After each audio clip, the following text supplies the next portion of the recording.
You give away your sandwich to a hungry old man on the street. The next morning, military vehicles line up outside your apartment.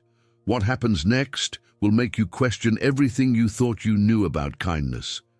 It was just a Tuesday morning, nothing special.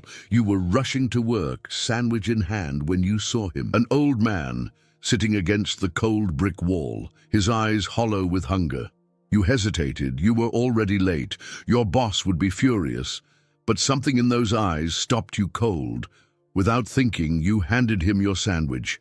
Just like that, no words exchanged, just a simple act. He looked at you with tears forming in his weathered eyes. His hands trembled as he took it. You thought that was the end of it? You were wrong. The next morning you woke to the sound of engines, heavy engines, military engines. Outside your window, 3 black SUVs sat waiting. Soldiers in full gear stood at attention. Your neighbors peeked through their curtains, terror in their eyes. Your phone rang, an unknown number. Your hand shook as you answered. "We're here to escort you to work," the voice said. Cold, professional, final. What had you done? Who was that old man? Why was the military at your door? Your mind raced back to yesterday. The sandwich, the old man, those eyes. You dressed in silence, your heart pounding against your ribs. Each movement felt heavy, weighted with questions you couldn't answer. The soldiers didn't speak as they led you to the vehicle. Their faces were stone, their eyes avoided yours. Inside the SUV, leather seats and bulletproof glass surrounded you. This wasn't protection. This was something else entirely. The city passed by in a blur. People stopped and stared. Some took photos, others ran. Who was that old man? The question burned in your mind like acid. The convoy moved with precision through red lights. Police cleared intersections. Whatever this was, it was bigger than you could imagine. You thought about running. But where? How do you run from the military? Your phone buzzed. Messages flooded in. Friends asking if you were okay. Family panicking. Your mother's text simply read, "What have you done?" If only you knew. The building where you worked came into view, but today it looked different. Snipers on the roof, barriers at every entrance. This is the moment where everything you do matters. If you're watching this, if you're feeling that pull in your chest, don't ignore it. Like this video now, subscribe, because what happens next will change how you see every person you pass on the street. Your co-workers pressed against the windows, watching your arrival like you were some kind of celebrity or criminal. The door opened. A general stepped forward, 4 stars on his shoulder. This was real. "Do you know who you helped yesterday?" the general asked. His voice carried the weight of secrets. You shook your head. How could you know? He was just an old man, hungry, alone. "That man," the general continued, "hasn't eaten in 3 days. He's been walking the streets, testing humanity. Testing humanity." What did that even mean? The general led you through your own office building like you'd never seen it before, past security checkpoints that weren't there yesterday, past rooms now filled with officials in suits. "Every year," he explained, "we run a test. We place someone on the streets, someone who needs help, real help." Your stomach turned. This was a test. That old man's hunger was manufactured. "No," the general said, reading your face.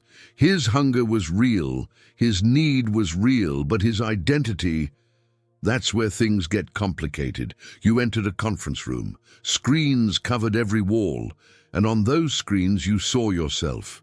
Yesterday. Handing over the sandwich. In 7 years of this test, across 50 cities, you're the first person to stop. The first person in 7 years. That couldn't be right. 23,000 people walked past him yesterday. You were number 23,001. The weight of those numbers hit you like a physical blow. 23,000 people. And you were the only one who stopped. But why the military? Why the escort? Why any of this? The general smiled for the first time. Because that old man, he owns 40% of this country's defense contracts. He's worth $18 billion. $18 billion. The number echoed in your mind like a bell that wouldn't stop ringing. A billionaire, dressed in rags. Sitting on cold concrete, hungry. Why would anyone do that? He lost his son 5 years ago, the general explained. Not to war, not to disease, to indifference. Indifference. The word hung in the air like smoke. His son collapsed on a busy street. Heart attack at 32. Hundreds of people walked by. Everyone assumed someone else would help. You felt sick. The story was getting darker with each word. By the time someone finally called for help, it was too late. His son died surrounded by strangers who couldn't be bothered to stop. Now you understood. The test wasn't about money. It wasn't about power. It was about pain. So every year on the anniversary of his son's death, he sits on a street corner, waiting, hoping, trying to believe that humanity isn't completely lost. The screens around you flickered, new footage appeared. The old man, after you left, still sitting, still holding your sandwich. He didn't eat it right away. He stared at it like it was made of gold. Then he broke down, sobbing, right there on the street. This is why your small acts matter more than you know. If this story is touching something inside you, share it. Subscribe to this channel because there are 23,000 people who need to see this. 7 years, the general repeated. 7 years of sitting on corners. 7 years of being ignored until you. The door opened. Someone entered. Your blood ran cold. It was him, the old man. But now in a suit that probably cost more than your year's salary. He looked different, same eyes, but now they held something else. Hope, gratitude. You couldn't tell. I need to tell you something, he said. His voice was different too, stronger, clearer. You waited. The room felt too small suddenly, too quiet. That sandwich saved more than my hunger. He pulled out a phone. I was about to make a call that would have changed everything. What kind of call? Your mind raced through possibilities. I own companies, lots of them, employ 300,000 people worldwide. He set the phone on the table. I was going to shut them all down. 300,000 jobs gone because people wouldn't stop to help a hungry man. Every year I tested humanity. Every year, humanity failed, until yesterday, until you. The general stepped forward. What he's not telling you is what those companies do.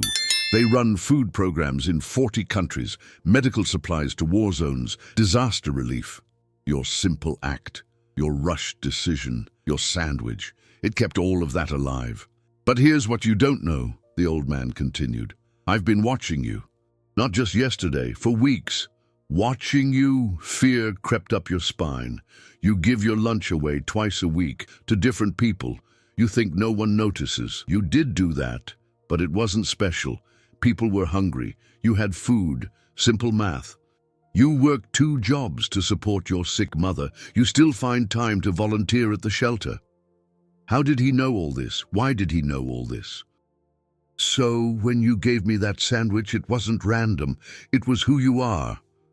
The room suddenly filled with people, lawyers, executives, all staring at you like you were some kind of specimen. I want to make you an offer, the old man said. But first, I need to tell you the whole truth. More truth? How much deeper did this go? The military escort isn't just for show. There are people who don't want this test to succeed. People who profit from a world without kindness. You thought about all those disaster relief programs, the medical supplies. Someone was profiting from their absence? Every year when I do this test, they watch, they wait. They hope humanity fails so they can take over those contracts. And now that someone finally passed, you asked, finding your voice for the first time. Now you're a target, just like me. A target for giving away a sandwich? This was insane. The general pulled up new screens. Security footage from last night.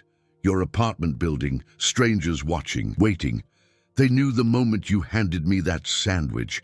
They've been planning ever since. Planning what? You didn't want to know, but you had to ask. If something happens to you, the test fails. If the test fails, I lose faith. If I lose faith, they win. You were a pawn in some billionaire's game of chess, all because you couldn't walk past hungry eyes. So what now, you asked? I just go back to my life with military protection. The old man smiled. No. Now I offer you a choice.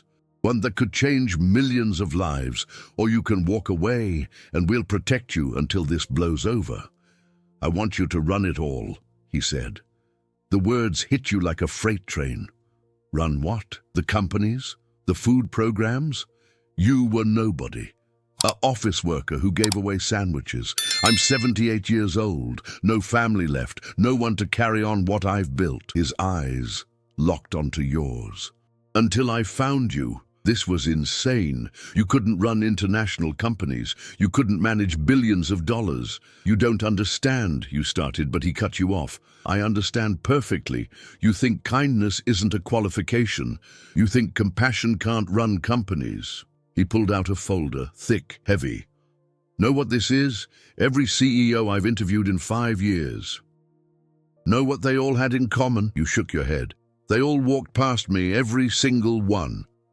The weight of that statement settled on your shoulders. These were supposedly the best business minds in the world, and they all failed the simplest test. But I don't know anything about running companies, you protested. You know how to see hungry people. That's more than they knew. If you're still watching, if this story is stirring something inside you, this is your sign. Subscribe now. Share this with someone who needs to remember that their kindness matters. Because what happens next proves that the world needs more people like you. The lawyers pushed contracts across the table. Your head spun looking at the numbers. This wasn't real. It couldn't be. You have 48 hours to decide, the old man said. But know this, whether you say yes or no, your life has already changed. He stood to leave, then turned back. Oh, and that sandwich? I did eat it. Best meal I've had in 7 years. The room emptied, leaving you alone with your thoughts and a stack of papers that could rewrite your entire existence. That night, you couldn't sleep. Military guards outside your door, the weight of decision crushing your chest. You called your mother, told her everything. Her response surprised you. Remember when you were 8, she said. You gave your birthday money to that family down the street. I was so mad. You remembered. $50, all you had, but their kids were hungry. I thought I failed as a parent, raised you too soft. She paused. Now I realize I raised you exactly right. Outside your window, the city lived its life. Thousands of people, millions of small moments. How many were walking past someone's pain right now? You thought about those 300,000 jobs, those 40 countries depending on food programs, those war zones waiting for medical supplies, all hanging on your decision. All because you gave away a sandwich. Your phone rang. Unknown number. You almost didn't answer. Don't take the deal. The voice was disguised, electronic. You don't know what you're getting into. Who is this? Someone who knows the truth. That old man isn't who you think he is. The line went dead. Your hands shook. Who could you trust? What was real anymore? You looked at the contracts again. Buried in subsection after subsection, you started to see it, the real structure of what you'd inherit. It wasn't just companies. It was a network, a web of connections that touched everything from food distribution to international politics. Power, real power, the kind that could feed nations or starve them. Morning came too fast. The general arrived with coffee and answers you didn't want to hear. The call last night, we traced it, comes from a competing defense contractor. They want the old man's empire. So it was true. This wasn't just about kindness. It was about control. If you say no, they'll make him another offer, someone who did pass their version of the test. What kind of test, you asked? The opposite of his. They find people who'll step over bodies for profit, who see hunger as opportunity. You felt sick. While one billionaire tested for kindness, another tested for cruelty. And if I say yes, Then you become the most powerful person no one's ever heard of, running charities that look like companies, feeding people while making profits, proving that good and successful aren't opposites. The old man arrived. He looked tired, older than yesterday. "I've been doing this for 30 years, he said. "Built it all after my son died. Every company, every program, all trying to prove people are worth saving." He set a photo on the table. A young man, smiling. This was him. Would have been 37 yesterday. And that's why the test was yesterday. The anniversary. He was just like you, gave everything away. I used to tell him he'd never survive in business. The old man's voice cracked. Turns out business couldn't survive without him. You looked at the photo, saw yourself in those kind eyes, saw every person who ever chose compassion over comfort. "The world tells us kindness is weakness," the old man continued. "I spent 30 years proving them wrong. Now I need someone to spend the next 30 doing the same." You had 24 hours left to decide. The pressure felt like drowning in air. That afternoon, you went back to the street where it all started. The spot where the old man had sat was empty now, but someone else was there. A woman, young, holding a baby, hunger in her eyes. You reached for your wallet, then stopped. Was this another test? Were you being watched? Did it matter? You gave her everything you had. Watched relief flood her face. The baby stopped crying. "Thank you," she whispered. "You don't know what this means." But you did know. You knew exactly what it meant. Your phone rang, the old man. "I saw that." Of course he did. Everything was watched now. Everything was a test. "That wasn't planned," he said. "She's real. Her hunger is real." And you still stopped. "It's what anyone would do," you replied. "No, it's what anyone should do." But 23,000 people proved that wrong. You walked back to your apartment. The guards nodded as you passed. This was your life now. Protected because you protected others. Inside, you found more files, details about the companies, the programs, the lives they touched. One page stopped you cold. A photo from a refugee camp, children eating.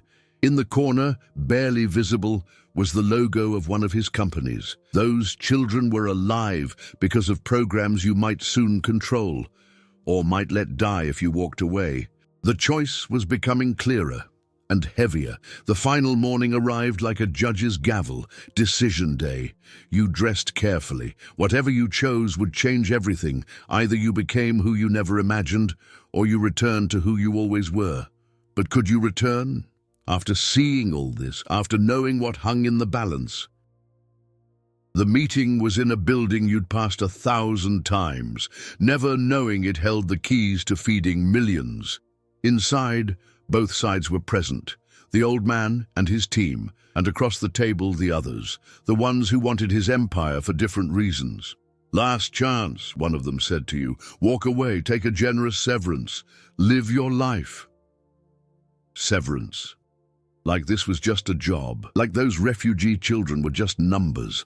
The old man said nothing. He'd made his offer. The choice was yours alone. You thought about your mother, working 2 jobs to raise you right, teaching you that empty hands were better than a full heart. You thought about every sandwich you'd given away, every moment you chose connection over comfort. You thought about 23,000 people walking past pain, and you thought about being number 23,001. "I've made my decision," you said. The room held its breath. Billions of dollars, millions of lives, all waiting on your next words. You looked at the old man, saw your future in his tired eyes, saw the weight you were about to accept. "I'll do it. But on one condition." Everyone leaned in. "What condition could you possibly add to an offer like this?" "The test continues," you said. "Every year, every city, we keep looking for 23,001. The old man smiled, the first real smile you'd seen from him. "Because if I learned anything from this," you continued, "it's that kindness isn't rare, it's just hidden, waiting for permission to show itself." The contracts were signed, the guards became your guards, the companies became your responsibility. But you didn't move to a mansion, didn't buy a yacht. You kept your apartment, kept your life, just added a purpose bigger than you'd ever imagined. The first day, you visited a food program in the city. Met the people whose jobs you'd saved without knowing it. Saw the meals being prepared, the lives being sustained. One worker stopped you. Are you the new boss? You thought about it. Boss didn't feel right. I'm the person who gave away a sandwich. Word spread. The sandwich person. The one who stopped. The one who saw. Within a month, the test expanded. Not just one old man on one corner, but dozens, hundreds, all waiting to find the 23,001. And slowly, the number started to change. 20,000, 15,000, 10,000.